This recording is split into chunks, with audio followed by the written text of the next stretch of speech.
tere! Sooviksin täna sulle rääkida niisugusest asjast nagu enesetapmine. Kas ma olen täna tahtnud kunagi ennast tappa? Otseses mõttes võib-olla ei ole tahtnud, aga ma olen tahtnud ära põgeneda selle tunde eest, mis mu sees valitses mingisuguste olukordadest elus inimeste eest.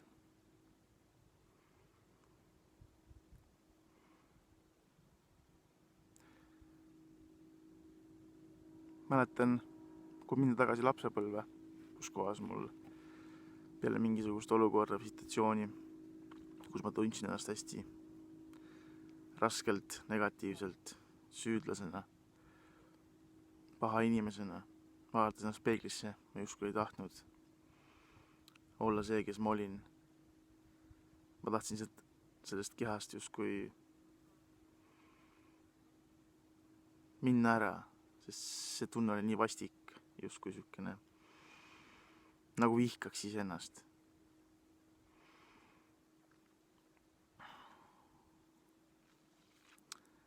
Et põhimõtteliselt olles väike noor poisike, olid minu sees juba sellised tunded. Aga juba sel ajal ma suutsin leida midagi, mis motiveeris mind nagu minema läbi sellest kõigest, mida ma kogesin. Ja justkui nagu puhus mulle selle eluvõimu tagasi sisse. Nimelt, mis mind siis nagu motiveeris? Ma uskusin seda, et ma kohtan kunagi inimest, neidu, naist, kellega me siis koos oleme suhtes ja siis elame nii-öelda õnnelikku elu kuni siis päevade lõpuni. Et see oli nagu niisugune motivatsioon, mis justkui lükkas mind läbi nendest erinevatest olukordadest elus, alates siis lapsepõlvest saadik. Ja enesetapmise koha pealt nii palju siis, et ma hakkasin märkama, et inimesed, kes mind ümbritsesid või kellega ma kokku puutusin, lahkusid vahepeal elust. Inimesed siis rääkisid, et näed, et tappis ennast ära, et siis kas tõmbas nööri kaela omale või lasi ennast maha. Ja see pani mind nagu mõtlema, et imelik, et lihtsalt inimene on, üks päev sa näed teda ja järgmisel päeval teda enam ei ole. Ta lihtsalt otsustas võtta endalt elu. Ja päris tihti kohates niisugused olukordasid ma mõtlesin selle üle, et huvitav, et kuidas see küll niimoodi on, et sa lihtsalt võtad ja teed seda.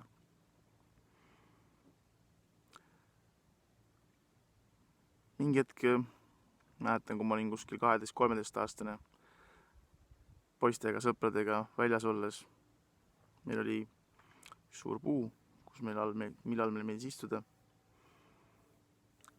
Ja sellel puul oli nöör, mille küljes oli siis kiik, kus me kiikusime, aga kiigupulk oli tol hetkel välja võetud ja sinna nööri otsa siis oli tekkinud silmus. Nii-öelda jäi silmus, ütleme. Ja siis mingi 5-10 meetri kauguse sellest nöörist, mis rippus, istusid sõbrad ja nagu ikka, rääkisid mingitel erinevatel teemadel, tegid mingit nalja, mis iganes. Mina läksin selle nööri juurde, panin selle nööri endale kaela, panin käed omal siia ja justkui lasin ennast natukene rippu, nagu toetasin selle nööri najale, minnes tees paar sammu, kus see nöör läks nagu siis pingele. Ja mingi hetk kuulen hääli, tuli ette mul pilt, virvendav pilt, ma nägin mingit inimest, kes karjus kuskil põllu peal. Mingid paanilised hääled ümber minu. Ja siis see esimene hingetõmme. Ja ma tundsin justkui midagi, mingit mulda või seda liiva, midagi tungis mu hingamisteedesse. Ma püüdsin siis nagu justkui püsti tõusta, aga ma ei suutnud seda teha, kuna mu ülakeha oli halvatud ja teadvusele tulles siis ma justkui lükkasin põlvedega ennast mööda maad, olles ise sellises prahises näoli põhimõtteliselt, eks need lehed kõik tulid mulle siis hingamisteedesse ja ma tahtsin nii väga püsti tõusta, aga ma ei saanud, kuna lihtsalt ülevalt poolt kõik oli halvatud ja ma ei saanud liigutada. Ja niimoodi kuskil paar meetrit mööda maad ennast lohistades, lükates põlvedega. Äkki tuli siis nii-öelda liikumisvõime tagasi ülakehal. Ja ma tõusin püsti ja jooksin siis kodu poole, vaatasin peeglisse, nägin seda jälgi endal kaela peal. Olles muidugi šokeeritud sellest kogemusest, sest ma sain aru, et ma oleks võinud minna seekord nii-öelda siis füüsiliselt elust. Ja see kogemus andis mulle sihukese arusaamise sellest, et kui lihtne on tegelikult pannes omale see nöör kaela kaotada elu. Et see ei ole üldsegi nii hirmus kogemus või aga lihtsalt kui see ära käib, siis ongi see võimalus olla siin, elada ja suhelda inimestega läinud. Nii et see kogemus kannustas mind siis minu noorest east. Pidevalt oli mul see meeles mingil määral ja kui ma kohtasin jälle inimesi, kes rääkisid kellestki, kes on ennast üles poonud või poos ennast ülesse. Need inimesed võisid olla täitsa tutvusringkonnast tere tuttavad inimesed, kellega ma võisin kokku puutuda elu jooksul. Ja nad lihtsalt siis otsustasid jälle seda teha iseendaga.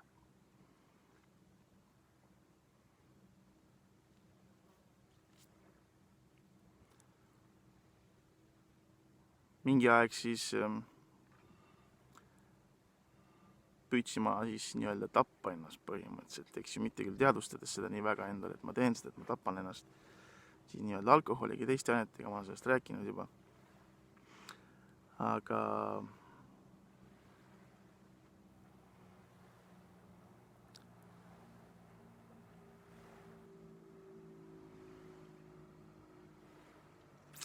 mingi aeg puutus kokku ühe inimesega, minu sõbraga,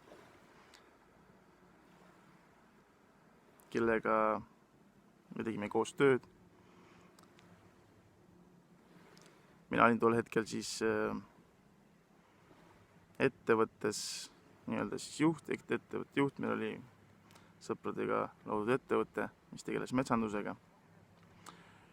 Ja siis see sõbrapoiss tuli, ma kutsusin ta endale tööle, siis meie juurde tööle, et meil oli metsa väljavedaja peale juhti vaja.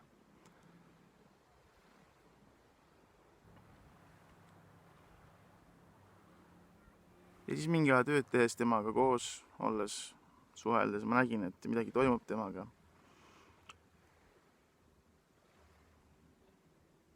Jah, see oli tingitud, kui temaga juttu rääkides, siis mingisugustest olukordadest elus, kus kohas ta sai petta, nii-öelda justkui lähedaste inimeste poolt, sõprade poolt mingisugustes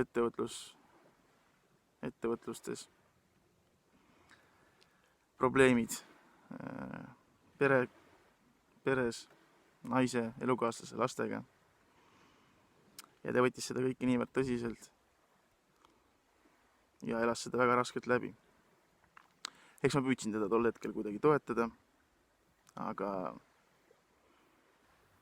ma veel ei mõistnud väga või ei saanud aru, kuidas ma saan nagu sellist inimest aidata. Lugesin tal küll mingisuguseid raamatuid, õhtuti ta elas minu juures mingi aja.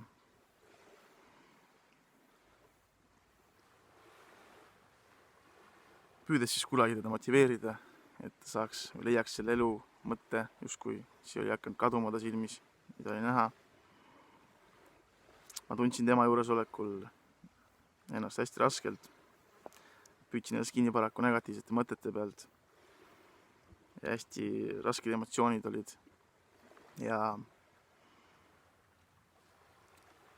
see energia, mida ta kandis enda sees, oli väga raske ja koormav. See mingi hetk, üks hommik tankides siis metsamasina jaoks kütuseauto peal ära. Läksime tanklast laiali, ta leevitas mulle. Ja justkui midagi nagu ütles mulle, aga ma ei osanud veel pilti kokku panna, et see oli nagu hüvasti jättu leevitus. Ja niime siis teise sõbraga sõitsime linna asju ajama ja mingi hetk siis hakkas mul paha. Tundsin, et mind justkui kägistab miski, mul hapniku puudus tekkis, ma hakkasin higistama. Külma higi, kuigi oli konditsioneer töötas, meil temperatuur oli nagu autos paigas. Hakkas külma higi tulema ja siis mingi hetk mul tuli tema nii-öelda sõber mõttesse, kus mul justkui, et ma peaks tal nagu helistama. Samas mingi osa minust ütles, et ei, ma ei peaks tal helistama. Ja ma rahunesin nagu maha, kuidagi see enesetunne läks paremaks mingi aja pärast. Ja kui ma olin oma asjad ajanud linnas, sõitsin siis nii-öelda koju. Vaatasin, sõpra kodus polnud, sõitsin kohe metsa, kuna teadsin, kus kohas meil parasjagu masin töötab. Ja jõudes metsa nägin ma, et sõber seisab justkui metsamasina rehvide peal, seljaga minu poole ja siis teeb oma häda seal. Metsameestel vahest on kombeks mitte minna metsa alla, vaid rehvide pealt oma häda ära teha. Ja karjudes autost, et selle inimese nime siis, et mis sa teed seal. Ei olnud mingit liikumist ega reaktsiooni. Ja lähemale minnes ma nägin ära, et ta oli ennast nööripidi rippu lasnud metsamasina kabiini küljes põhimõtteliselt siis. Ja nähes kohe lähedale tulles nii-öelda siis kabiini klaasipeegelpildist nägin tema nägu. Ma hüppasin kohe sinna rehvi peale üles, panin talle sükse korraliku obaduse käega vastu õlga. Et ise natuke šokis olnud, mõtlesin, et äkki ta nüüd ärkab ellu. Aga kui juba nähes vaatas tema nägu ja vaatas, et jalad on juba värvi muutnud, sain ma aru, et sõber on läinud. Ja eks valdas muidugi siukene imelik tunne, et ma justkui nagu teadsin, et see juhtub, aga ma justkui ei saanud ja ei osanud sellega midagi peale hakata. Et kuidas siis nagu seda inimest aidata või toetada. Aga nii see paraku juhtus ja nii ta läks. Muidugi andes mulle veel suurema tõuke selleks, et tegeleda iseenda sisemise maailmaga, mõista iseennast, püüda mõista teisi inimesi, kus kohast ja miks niisugused olukorrad inimeste elus tekivad ja miks nad otsustavad elu võtta. Ma siis põhimõtteliselt nagu otsustasin sügavamale kaevuda, et mõista seda kõike. Ja see aitas mul mingil määral edasi liikuda. Justkui see kogemus aitas mul mõista midagi, mida ma veel ei teadvustanud omale, mida ma siis mõistnud olin. Aga peale seda kogemust oli minul nagu endal kindlasti kohe kadus niisugune mõte, et ma ei taha elada või mul ei ole elu soovi. Et ma justkui hakkasin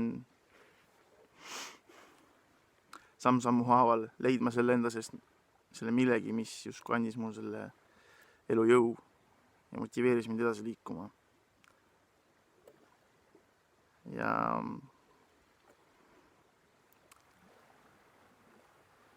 ühtepidi on keeruline öelda, et ma mõistan neid inimesi, kes endaga seda teevad.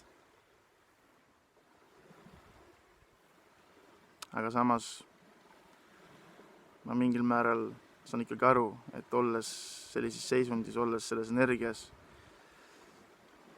kaob ära justkui see mõte olla siin, et